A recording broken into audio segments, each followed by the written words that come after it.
Hi, friends, and welcome to Truth with Ruth, a witty, warm, and real podcast about anything and everything health and fitness. I'm your host, Ruth Edwards, joined by my co-host, Evan Edwards. And on today's episode, are you ready to get a little crunchy? We're going to talk about soaps and lotions. All right, I did have somebody, though, ask me on Saturday, so a few days ago, what's that mean? Crunchy. So I said, granola, like just more natural. And so he was still having a little bit of a hard time. I don't know, late 20s was his age range. So hopefully if you're here in this space with me, you kind of know what crunchy, granola, hippie. Now, I wouldn't refer to myself that way, but some of my friends do see me that way. So anyway, maybe I am, maybe I'm not. I just think it's normal, but some other people might think it's weird. So I'm just going to say, though, that it is time to get a little crunchy. We're going to talk about soaps and lotions, but then I guess the first question would be, what does that have to do with health and fitness or health and wellness? I don't know. That's why I'm here. That's right. Tell us. Okay. So many years ago now, it feels like it was just a few, I was working on figuring out how to heal, best cope with, manage the autoimmune disorder that I was diagnosed with. And so I was following some autoimmune protocols. And in both of the autoimmune protocols that I chose to work through, they talked about your toxic load or toxic burden and trying to reduce that as much as possible. So let's talk about that first. What the heck is that? Toxic load, toxic burden. So, on this planet, as a human being on this planet, we are exposed just in our everyday life to a wide variety of things that could or couldn't be toxic, or maybe it's not toxic if it's just a little bit, but a lot, it's more toxic. So, your toxic load or toxic burden then is like, how much of that are you being exposed to? And it varies. Depends on where you live. Air quality might depend if you're near a certain kind of factory. The year your house was built. It might depend on where in the country you live or world, like geography, if there's a mine, nuclear, what do they call it? Power plant. It depends on where you live, depends on what you're exposed to as a kid, depends on just, like air quality in California is way worse. We don't really have to think about that here in Virginia, North Carolina, or on the East Coast as much and inland. But people in California do. So, air quality, water, and then all the things that you use on your skin, that your skin touches, and all the things you breathe in. It could also be fragrance, candles, what's in your water. All those things add to your toxic burden or load. The cool thing about the way God made us is that God made us to naturally be able to handle those toxins and flush them out on their own without any extra help. The three big ones are your digestive system. So that's why you need to poop every day, at least once a day, because a lot of your toxins that you're exposed to, your body will take care of through your liver and your digestive system, and then you poop it out. So that's why When I was a little kid, as soon as you had a headache or a bellyache, it was, did you poop today? So, I think I probably asked you and your brother that quite often too. When you didn't feel good, Mm-hmm. well, have you pooped? That's why that question matters. Sweat. So we push a lot of toxins out through our sweat by sweating. That's why exercise is helpful. So sweat, you could sit in a sauna or just sit outside on a really hot day and sweat. And that's another way. And then your lymph drainage system. So like all of your internal liquids are moving around. And so exercise, rebounding, jumping, just something, walking, any kind of motion will push all those liquids through your natural drainage pathways. Another one is also your breath. So every time you exhale, you are also pushing out toxins. So your body does a fabulous job all by itself. However, there are cases, times where instances where some people get a little overloaded. So I think one of the reasons it's in the autoimmune protocol is because as a person with autoimmune, our body is already working overtime. And so reducing the toxic burden or load can be one area in which we can give our body a little bit of a break so that it can focus on the parts of healing, maybe reducing inflammation, reducing that immune response. So it's not working quite so hard. So that's how I got into this whole being a little crunchy when it comes to soaps and lotions. And look, y'all, we could go way deeper. We could talk about anything and everything that touches your skin, or that your skin touches, but we don't have time. Okay, so we're probably going to have to do multiple episodes to hit the multiple things, such as dish detergent, laundry detergent. Can you never burn a candle ever in your house? Like, we'll have to hit on that another time. So today, soaps and lotions. And some of the things that we talk about will apply to those other things, and you might be able to figure it out on your own. But skincare, like facial skincare, especially for women, that can get nitty gritty and very in depth. I'm not going to try to do that today, all in this episode. So, going to try to keep it somewhat simple and talk about the everyday soaps and lotions.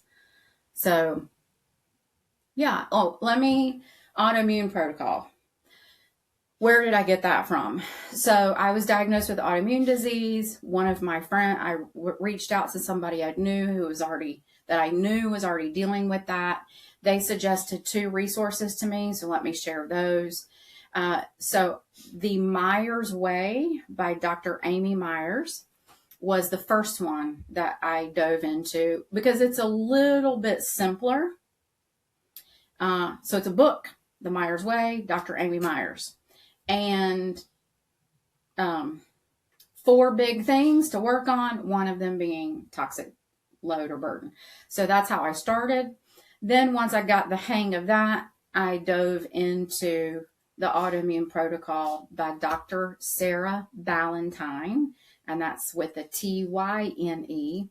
And her resources are mostly articles on the internet. Her other name is the Paleo Mom. That used to be her website, but I think she changed it. But anyway, you could probably just type in Dr. Sarah Ballantyne or autoimmune protocol, and you would be able to pull those up. But they both talk about reducing your toxic burden or toxic load. So that's where they came from. Okay. Does that make sense? I believe so. Yeah. Well, I mean, so then when you get to thinking about it, it's like, okay, dish detergents, dishwasher detergents, certain soaps, certain lotions, they have warning labels on them. Mm-hmm. Babies, toddlers, pets. or us. Don't eat it. Right. Or it's like, what if keep out of reach of infants, but a lot of things, I mean, we're not talking about this today, but shampoo, for example, or I guess, I don't know. So I don't know what the lotion, but it says they all say for external use only, avoid contact with eyes and mouth. Sometimes I think they usually always say eyes. Yeah. And sometimes it's like, sometimes they go into, if contact with eyes, it's like rinse for or if swallowed. Rinse for 10 minutes. Like rinse your eyes out for 10 minutes. Yeah, if swallowed, call poison control. No. Yeah. Or keep out of reach of children or pets or whatever. And it's like, or then if you maybe even like, maybe you use something like that and you pour it in your yard, and then you're like, your grass died where you poured it. Okay. Anyway, are y'all picking up what we're laying down? That why, if those things are so toxic, why are we putting them on our bodies, washing our hands with them? It is leaving a residue. So it is, and your skin is your body's largest organ. Mm-hmm. It is a living, breathing organ. And so why wouldn't we be a little bit more careful? So that's where it's like, use your brain. So if it's not really safe to be in my house, really, around babies and pets, then, or it's safe for me to swallow it, then why am I putting it on my skin? Now, again, we're being a little, I don't know what the word is. You don't want to swallow lotion anyway. No. I'm not putting it on my eyes or in my mouth on purpose. No. So if you like, even if it's a all natural lotion, you probably still don't want to swallow it. But if you did, you probably wouldn't have to call poison control. So, yeah. So I think, so I wanted to start with soaps and lotions, because all of this information, when you're trying to tackle it, can be very overwhelming.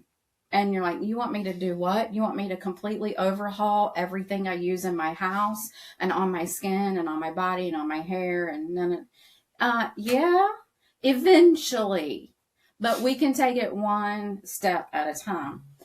It doesn't have to be overwhelming. So I think a great thing to do is, or like one way to tackle it, is just one thing at a time. So as you're running low on a soap, a lotion, or whatever, and you write yourself that note, put it on your shopping list, or put it in your Amazon cart, then that you're starting to run low. That's the point at which you consider making the switch. So as things run low or you start running out of things, do some digging, some research, some diving into the topic, and see if you can find a safer, healthier alternative that doesn't add quite so many toxins to your system, because your system can get overloaded. All right. So that's what I would recommend. I also recommend shopping small and local. There are so many, really, they're artists, they're creatives that, I mean, when it comes to soaps and lotions, you can go to a farmer's market, you can go to probably a local boutique, and you can probably find a small local brand, small batch, and you're doing so many things at once. You're reducing your toxic load, you're supporting a small business, you're supporting your local economy, and a person that you could probably meet and talk to, and you're supporting their small business, which then in turn supports your local economy. So that knocks out a lot of, or checks a lot of boxes on I feel so much better spending my dollar that way. The other thing you can do when you shop small and local is you probably can read all the ingredients. And if you have questions about them, you can probably get in touch with the maker or owner and get some questions answered. Because here is a great example. Goat's milk. All right. So, I mean, that's one of all the rave. What's the word? Rave. That's all the rave. Goat's milk. Everything's made with goat's milk now. Okay. Well, guess what I learned? By accident. Well, sort of by accident. So I like to go to the vintage market days, and I love to shop the vendors and talk to the makers themselves. And so there's this one I met, and she's from a small town, rural Virginia, and I got to talking to her, and she is a goat farmer, and she takes the goat milk and then makes various products. So she has some sugar scrubs and lotions and soaps and all that. And I was talking to her, I'm super interested, but I was like, the first time I met her, I was like, I don't need anything right now because I stocked up from this other brand that I initially absolutely loved. And anyway, her and I were talking, and she was just sharing education. She wasn't trying to be better than. And she's like, so just let me ask a question. That lotion that you're using, does it absorb quickly? No.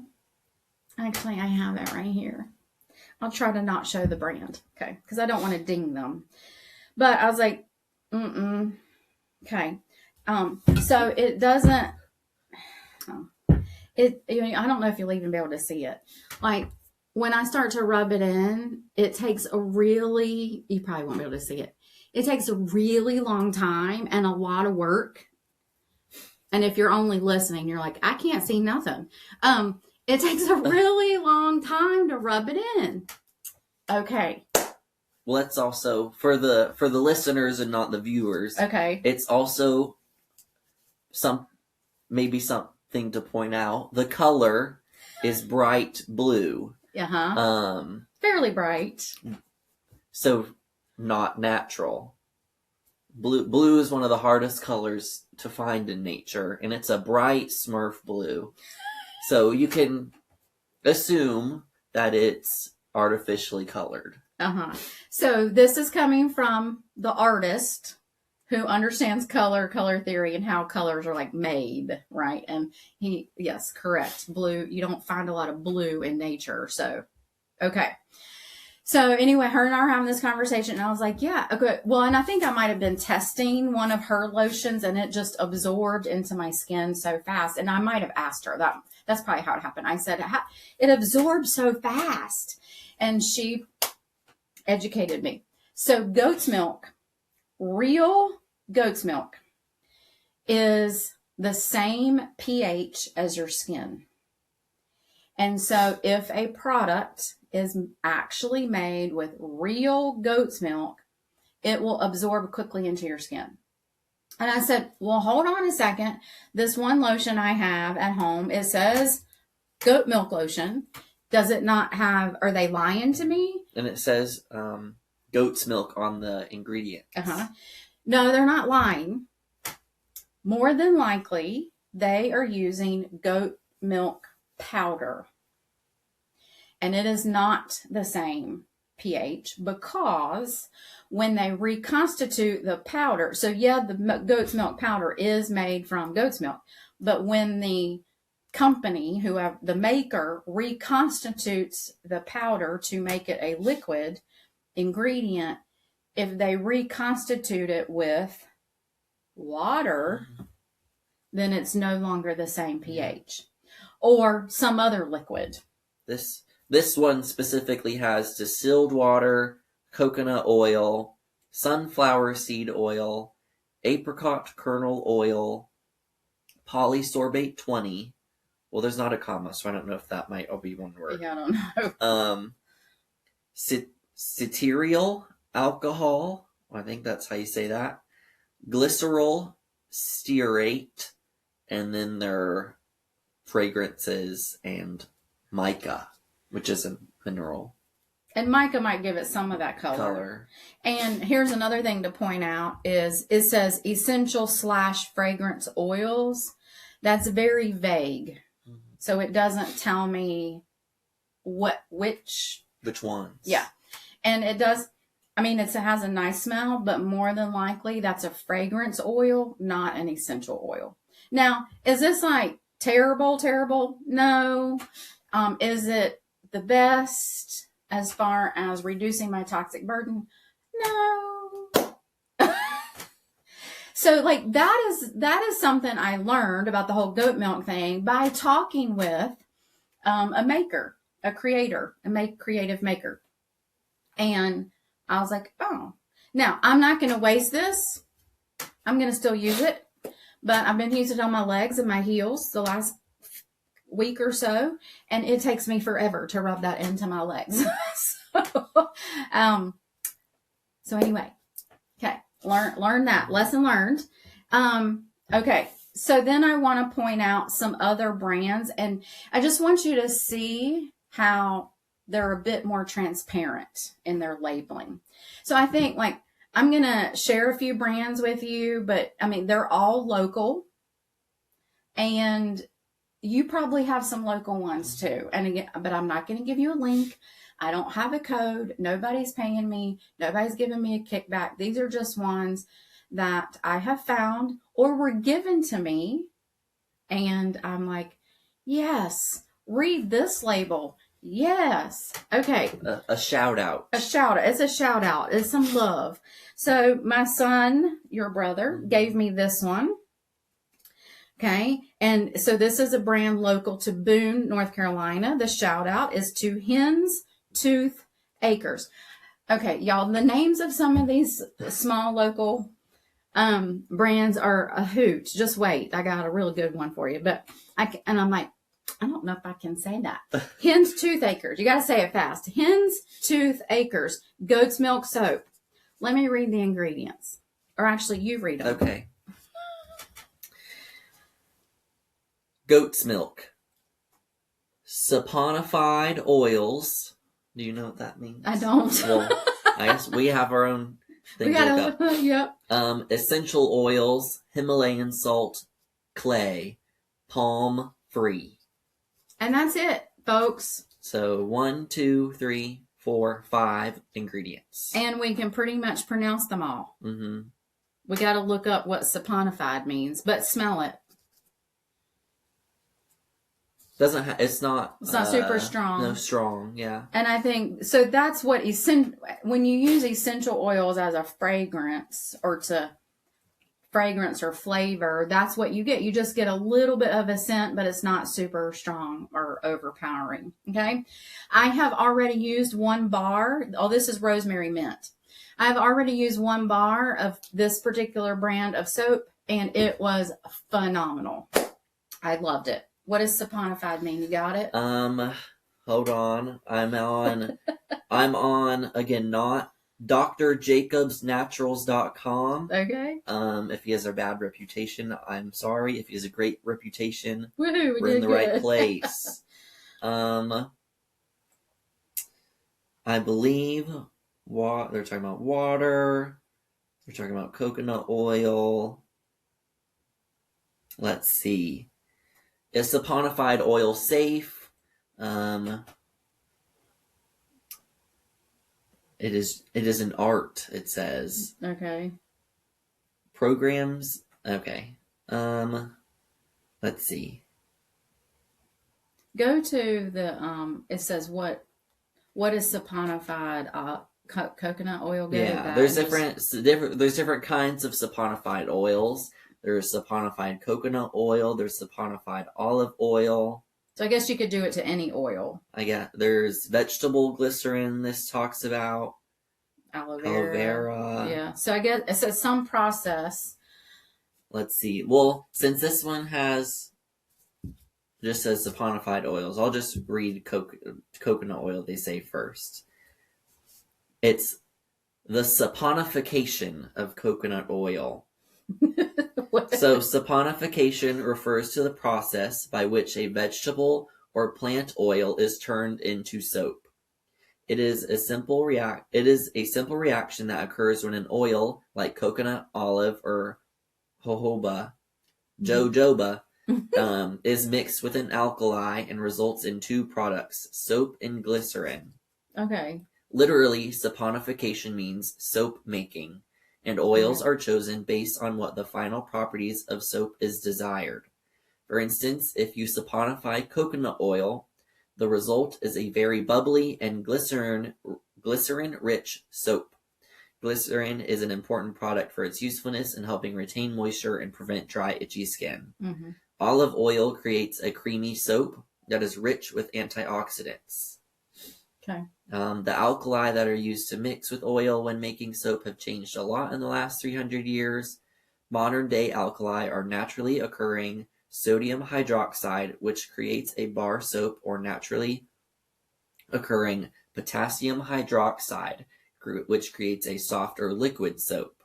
The chemical reaction continues long enough to verify that all of the alkali is used, which means that there's zero left, and the glycerin is added back into the base, the purest, most natural product that you can find. Okay, that helps. So it's a chemical reaction used in the process of making soap. And so it sounds like it helps it just be clean, and then you don't have to add a bunch of extra stuff to make it foam or be bubbly or whatever. So perfect. Yay, hen's toothaches. All right, so this is Old Morris Farm. This is the lady that I was talking to, and she taught me about the goat's milk. So here's one of the things that she said was, so if you get to meet the person who's making the product, you can ask them, where do you get your goat's milk from? Because, you know, like, you might be the farmer, but I buy the milk from you. So, like, where do you get your goat milk from? She's both the goat milk farmer and the maker. But this is her sugar scrub, because at that time I didn't need any lotion. I still actually don't really need any lotion. But I haven't broken into it yet. It's still closed up, but I'm probably just a week or two away from breaking into this one. A few more ingredients than I would love. So I'm actually kind of thinking I might need to figure out if I can make my own sugar scrub with few ingredients. But it is, it's just sugar, goat milk, coconut oil, sunflower seed oil, water, there's a few, words in there that I'm like, I'm not really sure what that is. And then I did ask her specifically how she colors her products. None of them were super bright. Because, but this one is this one's orange. It's like the color of an orange. And it does need stirring. And she did tell me she uses mica to help with color. So I'm looking forward to using that one. That's in Virginia, Old Morris Farm. Okay. This is, just wait. Okay, you ready? Listen. Mule Hail Trading Company. And I said that with my southern accent. Mule Hail. All right. Where did she get that name from? So again, I got to talk to her. So she is located in Galax, Virginia. Small mountain, up the mountain, going up the mountain. Galax, Virginia. And Mule Hail, H-E-L-L, Trading Company. How did she get the name for her little soap business? Actually, it's a bigger business now. Her grandma lives on Mule Hill Road. And that's where she started making soaps, was in her grandma's basement. Now she has a little, I keep saying little, but she has a brick and mortar on Main Street in Galax, Virginia. She works her store. She's also online. And her business did sort of explode because somebody featured her in, I told you, Buzz. I don't remember. A magazine, a website. Yeah, like a beauty editor. It's not BuzzFeed, is it? I don't know. Anyway, somebody picked up accidentally, basically stumbled upon one of her soaps in a random store and wrote about it, and some beauty editor in her business kind of blew up a little bit, but that was good for her. So I love everything I use from Mule Hill. She uses a lot of essential oils as far as fragrance. She just doesn't use a lot of color. Did you hear my dog? Henry. Henry. So raw shea butter, sunflower seed oil, grapeseed oil, vitamin E, water, beeswax, stearic acid, veggie emulsifying wax, Optifin, that is a preservative, and she has it in parentheses, blend of essential oil and fragrance. And she has several different scents. Thank you. And scent options. Yeah, none of them are overpowering. I love her. And there's a Best Buy date. Yep. So I love her shampoo bars, conditioner bars, so less packaging. And the shampoo bar is phenomenal. So I use those, and then dish soap bar. It's a dish soap bar, so it's round. It's a great big cake, and it is phenomenal. I love washing my dishes with that. Now, I wasn't going to talk about that today, but it is one of the things I use from her. She has a website, order online. She packages it up herself and ships it out to you. And she's super, super generous. She's, every time I've ever ordered from her, she throws in extra stuff. A little, like a sample, soap sample. Like half an ounce. Last time I ordered, I got an extra chapstick. Yep, chapsticks. Oh, one time I ordered one of the shampoo bars that I wanted was out of stock. So she threw in a whole, a lotion that size. 2 ounce. And then, and the price or something, whatever, it was comparative in price. And then a few days later, I got the actual soap, the shampoo bar. And I was like, I thought this, so she ended up saying, anyway, super generous. I highly recommend supporting her small business. And it's, if you're on my side of the country, then it would be somewhat local, but Mule Hill Trading Company, one of my favorites. All right. And then, your brother gave me this one. You gave me that lotion. Yes. Yeah. So my boys know me well. Okay. Then, your brother gave me this one, and it is from Little Seed Farm, handmade in Tennessee. So he's real close to the border, but he found this in one of the stores in, Boone, North Carolina. But this is made in Lebanon, Tennessee. Sea salt, goat's milk soap. Listen to the ingredients. And it's also organic, and they have that label. Olive oil, coconut oil, grass-fed goat's milk, and they have a little dot from our humanely and sustainably managed herd of grass-fed goats. Sodium hydroxide, but then it says none remains in final product, so I guess they have to mix it in, probably to help with the chemical reaction. That's like the saponified, or the alkali to make saponified, 0 remains. Sea salt, pumice powder, that just makes it kind of gritty. Geranium flower oil, lavender flower oil, lemon peel oil, rosemary leaf oil, spearmint leaf oil. Yes. And every ingredient has an asterisk, certified organic ingredient. Yeah, GMO-free, gluten-free, paraben-free, no animal testing. I mean, their label, wow, phenomenal. Leaping Bunny approved. Is that PETA? I think that is not tested on animals. Okay. Please recycle this box. Made at Little Seed with solar power and regenerative farming methods in the United States. And there's a QR code to meet our goats. Their Instagram is at Little Seed Farm. So I bet you could order online. It's this particular one is an exfoliating body bar, sea salt scrub. And it just has a gentle scent. Farmstead milk soap. And again, I've used one of the bars of soap already and loved it. So those are just a few shout outs. But like how to read labels, sort of like, it's used a lot of the times, the less ingredients, the better. And ingredients you can actually pronounce. And nowadays, most of us have a phone in our pockets.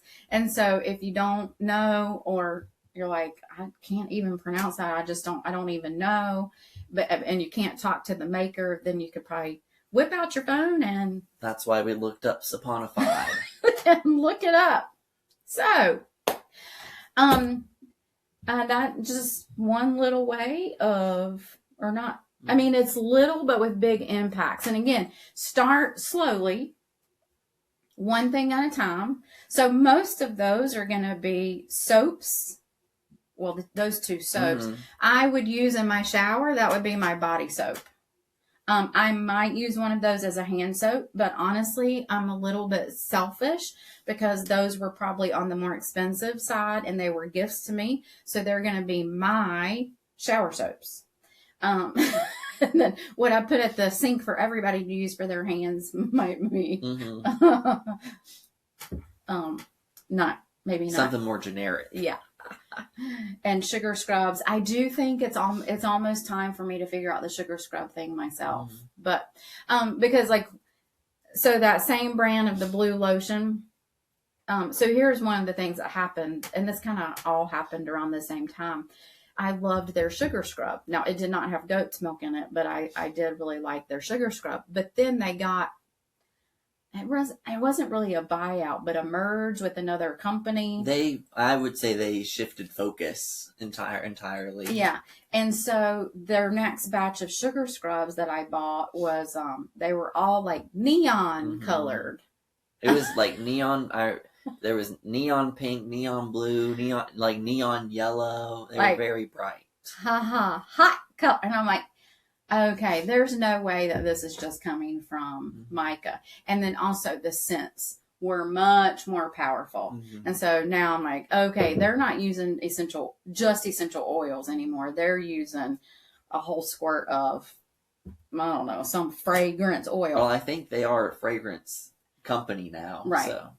So anyway, so they shifted, but thankfully about the same time I met the goat milk farmer lady and got educated a little bit more. And, anyway, God's good like that to me. So, and to everybody. But yeah, I mean, there's just go to farmers markets, go to your more local shops. And I mean, there's tons of them around. So, my side of the country, Virginia, North Carolina, these are some brands I've shouted out, but I am absolutely positive you can probably find some in your town and your community. So happy hunting.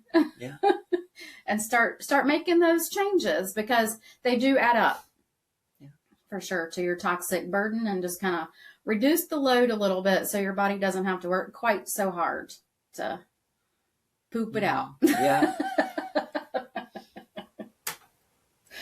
So, and this was just the basics. Yes, I mean, this is just a starting point. We'll plan on having episodes on. You said dish soaps and detergents. Yep. You mentioned the dish bar.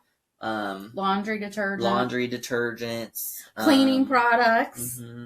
The skincare for your face. Yeah. Shampoo and conditioner. Yep. Closer to summer, some sunscreen. That'll be a good one. Yeah. So hang tight. Stick with us. We'll definitely talk more in depth about those different categories, and we'll be covering them more in the future. But if you have any specific questions, you can definitely drop them for me. Yeah. On that note, leave a 5-star review. Oh, yes. We're on Apple Podcasts, Spotify, and YouTube. Leave a like, a comment, subscribe. Follow on Instagram at truthwithruth.pod. My website is truthwithruth.com. Yeah. And if you'd like to help us keep the lights and cameras on, then go to my Patreon and buy something. You can buy one video, you can become a monthly member, you can buy a whole collection, and that'll just help us keep the lights on. So we thank you for your time, and we hope you learned something today.